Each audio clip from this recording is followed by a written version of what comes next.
위증죄에 대해서 이제 대법원 양형 기준표를 보면은 이제 이 약한 경우, 평균적인 경우, 중한 경우 이렇게 나누어 가지고 대충 이제 평균적인 경우로 보면 이제 이런 사건인 경우에 징역 한 2년 정도는 옵니다. 위증죄가 중요하거든요. 네네.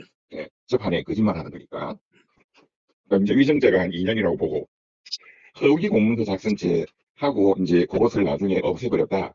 이제 공문서를 허위로 작성하는 것도 이제 이 사건이 워낙 중요하니까 네. 역시 그것도 중요하다고 보고 그다음에 이제 평균 내지는 평균에서 중대한 사건인 경우로 가고 이게 뭐 그다음에 많은 걸 봅니다. 그 피고인의 전과가 있느냐 뭐 이분은 뭐 전과는 없고 또 뭐 평생 공무원으로서 뭐 표창도 많이 받았고 이런 거는 또 좀 플러스 요인이 되고 하기 때문에 허위 공문서 작성죄도 한 그 2년 정도 그다음에 이걸 파기한 거 그거는 뭐 작성한 것보다는 좀 적게 형량이 나오니까 거기 한 1년 그래 보면 위정 2년 허위공문서 2년 파기한 거 1년 하면 5년이죠 5년 예, 예. 그 다음에 이제 등치컨 내란 방조 또는 내란 주요 임무 종사 이거는 20년으로 계산을 하지 않겠느냐 예. 우선 전체적으로는 이제 그렇게 해서 선고가 징역 25년 정도 나올 거다. 통상적으로는 구형량보다 이제 최종 그 선고량이 좀 뭐 똑같지만 작아지는 게 뭐 좀 일반적으로 많죠. 뭐 그렇지만 뭐 더 세지는 경우도 또 최근에도 뭐 대장동 사건에서도 더 세진 경우가 있고 특히 이진관 재판장은 이번에 구형량에 대해서 전혀 그것을 신경을 안 쓸 스타일이고 오히려 이 구형량에 대해서 좀 굉장히 속으로 일반 국민들과 마찬가지로 또 우리 스픽서와 마찬가지로 좀 이렇게 분노하고 있지 않을까 분개했다 저는 그렇게 봅니다. 재판 과정에서 실제로 이제 그 지금 공소 유지하고 있던 중에 오히려 범죄 사실을 추가하라라고 하는 것도 결국 그렇죠. 수장 판사가 이제 했기 때문에 오히려 그렇습니다. 자기 수사와 기소를 한 거 아니냐라는 이제 의문이 계속 제기가 되지 않습니까? 그렇습니다. 그것도 굉장히 진짜 이례적이죠. 이제 판사가 공소장 변경을 요청하는 경우는 왕왕 있습니다. 예, 그 뭐 좀 애매한 이게 뭐 폭행에 따라서 폭행치사인지 뭐 또는 뭐 상해 뭐 치사인지 뭐 치상인지 치사인지 본래 병이 있었다 뭐 이런 환자인 경우에 한 대 때렸는데 사망했다. 그러면 때린 것 때문에 죽었는지 본래 있는 병 때문에 죽었는지 이게 애매한 경우가 많고 그런 경우에는 폭행치상인지 폭행치사인지 아니 뭐 이런 경우에 판사가 이런 거 공소장 변경으로 좀 추가해 달라. 뭐 이렇게 하는 경우는 자주 있어요. 그런데 이렇게 중대한 사건에서 보통 다 지금 내란 주요 임무 종사로 그랬는데 또 특이하게 내란 방조로 그렇고 거기에 주요 임무 종사를 공소장 변경으로 추가해라. 그것도 교환적 선택적 병합으로 하라. 굉장히 꼼꼼하게 그것도 지도했다. 이런 경우는 사실 제가 처음 봅니다. 자, 그러면 이제 내란 방조 혐의로 기소가 됐는데 내란 중요 임무 종사로 공소장을 변경하라고 한 것은 이제 형량이 그만큼 가중되는데 15년형을 구형했다는 것은 이런 이진관 부장판사의 공소장 변경 요구에 특검에서 오히려 응답을 하지 않았다 이렇게 볼 수도 있습니까? 어떻습니까? 이진관 재판장은 아마 그렇게 봤을 거예요. 예, 주요 임무 종사자로 하면 사형도 가능하잖아요. 예, 예. 사형 무기 최소 5년 이상 이렇게 되는데 저는 분명히 이 한덕수 국무총리의 이 죄값은 그만큼 크다라고 봤기 때문에 주요 임무 종사자 이거를 추가해서 넣어라 이렇게 한 것이고 그리고 보면 15년 그 얘기를 들으면서 깜짝 놀랐을 것 같습니다. 네네. 네. 설명하는 내용으로 보면 최소 무기징역 아니면 사형이 나와야 하는데 마지막에 구형량을 15년으로 하는 거 보고는 야 이거 말 그대로 봐주기 했다라고 이제 네네. 국민들이 생각했을 것이고요. 네네네. 내가 대한 국민적인 뭐 신뢰도가 추락하고 있는 것은 다 알고 있는 것인데 어쨌든 이걸 지금 비판한다고 해서 우리가 바꿀 수도 없기 때문에 이진관 부장 판사의 이제 최종 선고에 다들 이제 네네. 국민적 좀 열망이 담겨 있는 것 같고요. 네네네. 그러니까 오늘은 이제 본격적으로 좀 얘기를 해볼 대목이 지금부터인데요. 네네. 한덕수에 대해서 15년형 구형 이거 이상하다. 네. 그러면 직위원으로 지금 우리 윤석열과 김용현 재판을 하고 있지 않습니까? 그렇습니다. 최근의 지금 윤석열 김용현의 재판 과정에서 변호인들이 하는 주장의 내용을 보면 기본적으로 내란죄만 빼면 모든 것이 해결된다라는 느낌이 들 정도로 네네네. 내란 자체에 대한 혐의를 탄핵하기 위해서 지속적으로 문제 제기를 하고 있다. 심지어 네네네. 변호장에 나와 있는 이제 쉽게 얘기하면 증인들에게조차도 본인에게 불리하면 변호인들이 굉장히 공격적인 언사를 퍼붓고 이렇게 하지 않습니까? 네네네. 자, 그러면 직위원이 지금 현재 1심을 1월 말 또는 2월 초에 한다면 네. 내란죄와 관련된 부분을 적용할 것인지 아닌지에 대해서 근본적인 의문이 좀 제기가 되어서 네네네. 의문이지만 좀 변호사님께 좀 드려봅니다. 진짜 좋은 질문 하셨는데 저도 요즘에 지금 지금 질문에 대한 그 고민이 굉장히 좀 이렇게 깊습니다.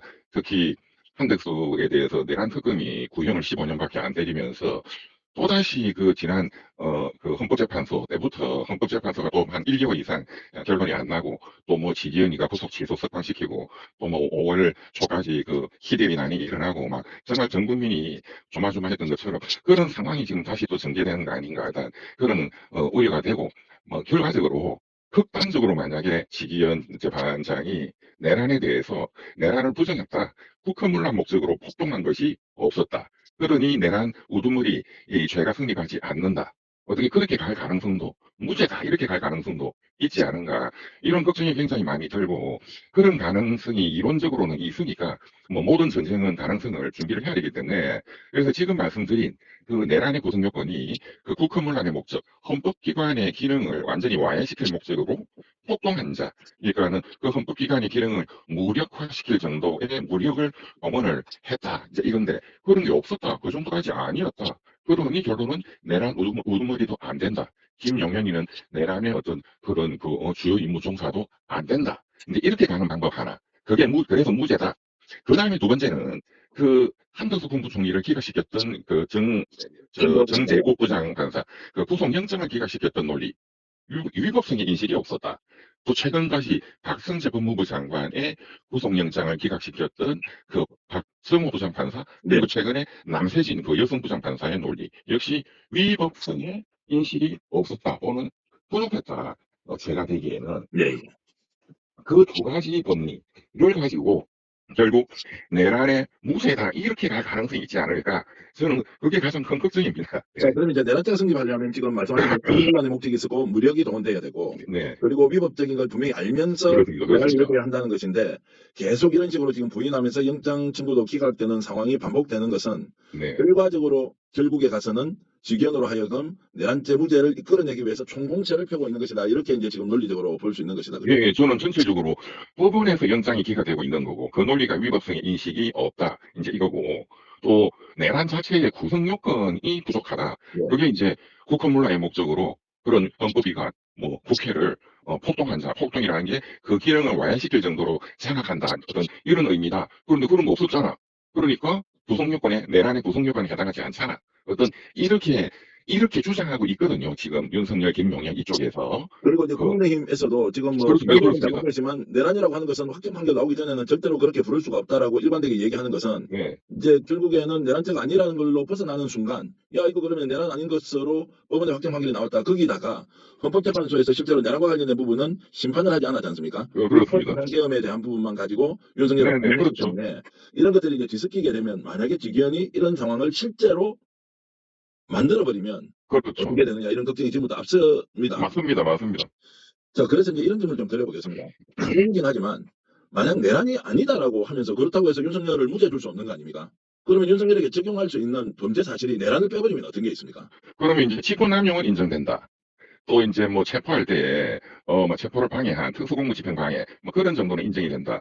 또 뭐 비합헌 없애라 뭐 증거인멸 교사 뭐 이런 거는 좀 인정이 된다. 뭐 그 정도 해가지고 뭐 징역 한 5년 정도 그 정도로 퉁치려고 하는 어떤 그런 지금 업무가 진행되고 있는 거 아닌가라는 굉장히 강한 의구심, 강한 냄새가 난다 이거죠. 그래서 직위원은 그렇게 내란죄는 아니다라고 떠나버리면 승부하고 네. 거기에는 항소심에서 다투겠지만 야 이거 뭐냐라고 했고 헌법재판소에서도 다루지 않는 거 아니냐라고 할 개연성이 충분히 있다라는 생각이 들고요. 지금 현재 네네. 다루고 있는 일반 이적죄 있지 않습니까? 네네. 이 건은 그러면은 내란과 또 관련 없이 별도로 이렇게 적용할 수 있습니까? 아니면 이것은 내란과 연동되어 있는 또 내란 내부의 또 다른 이런 범죄 혐의에 대한 성향을 정할 수가 있는 별도의 범죄죠. 그 형법에 보면 예. 내란죄는 87조고 예. 일반 이적죄는 뭐 90 몇 조인가 별도의 조문에 있고 예.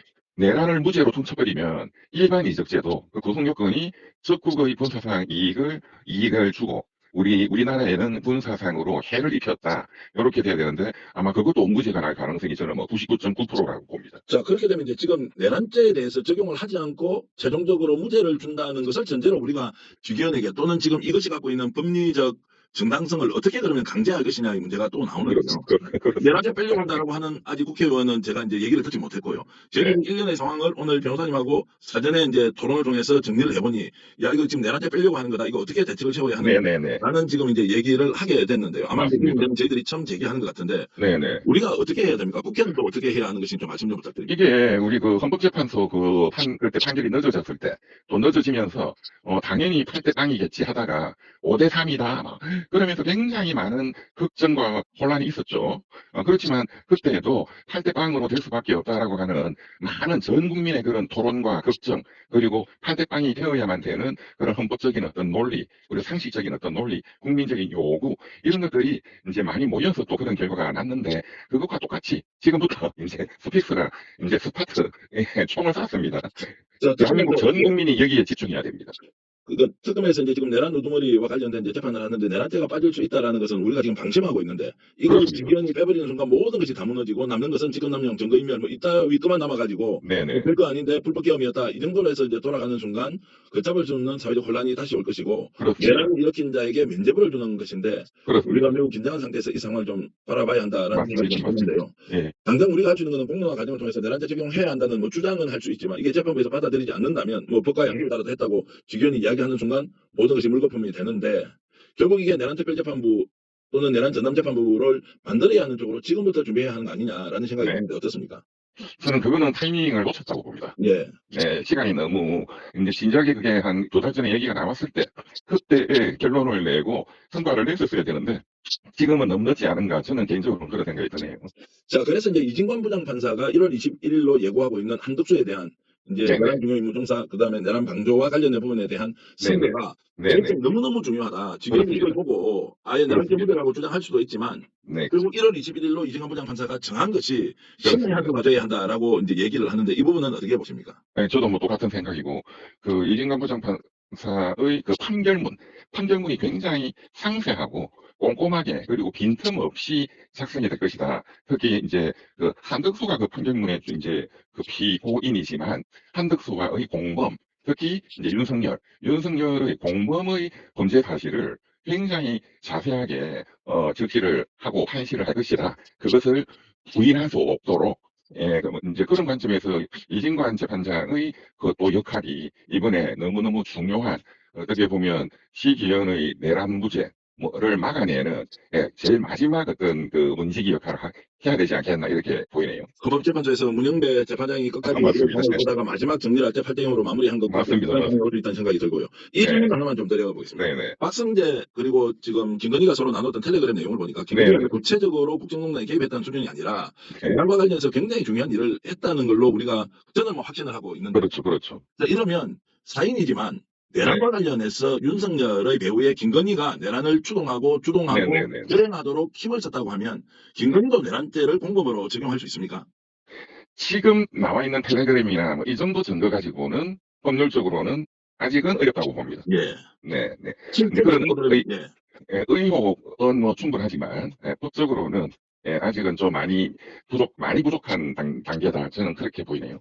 변호사님 보시기에 비상계엄 과정에서 김건희 때문에 계엄을 했다 안 했다라고 하는 부분에 대해서는 어떤 개인적 판단을 하고 계십니까? 저는 개인적으로는 그것 때문이라고 봅니다. 김건희 문제를 덮기 위해서 결국 그렇습니다. 계엄을 이제 선포했다라는 것이, 그것이 그렇습니다. 내란으로 이어졌다는 것인데, 그렇습니다. 저도 그렇게 또 방송에서 또 얘기를 많이 했었고. 절대다수 국민이 그렇게 볼 것이고, 정황으로 봐서는 김건희가 한 게 분명하다면 특검에서 이 문제를 반드시 그렇죠. 조사해서 그렇죠. 김건희와 관련된 윤석열의 접점을 증거로서 찾아내면 공범으로 처벌할 수도 있습니까? 이거 가능하죠. 그런데 지금 시간적으로 어려울 것 같은데, 그렇지만 그 증거들이 새로 뭐 이렇게 나오면 지금 특검의 그 기한이 종료된다 하더라도 그 부분에 대해서는 뭐 새로 특검을 만들든 또는 뭐 현재 있는 수사기관이 수사를 하든 그거는 또 추가적으로 내란죄에 대한 공범으로 처벌은 당연히 할 수 있습니다. 혹시라도 그런 일이 있어서는 안 되지만, 직위원이 만약에 내란죄가 무죄다라고 선고를 해버리면 네. 어떤 혼란이 우리 사회에 다시 옵니까?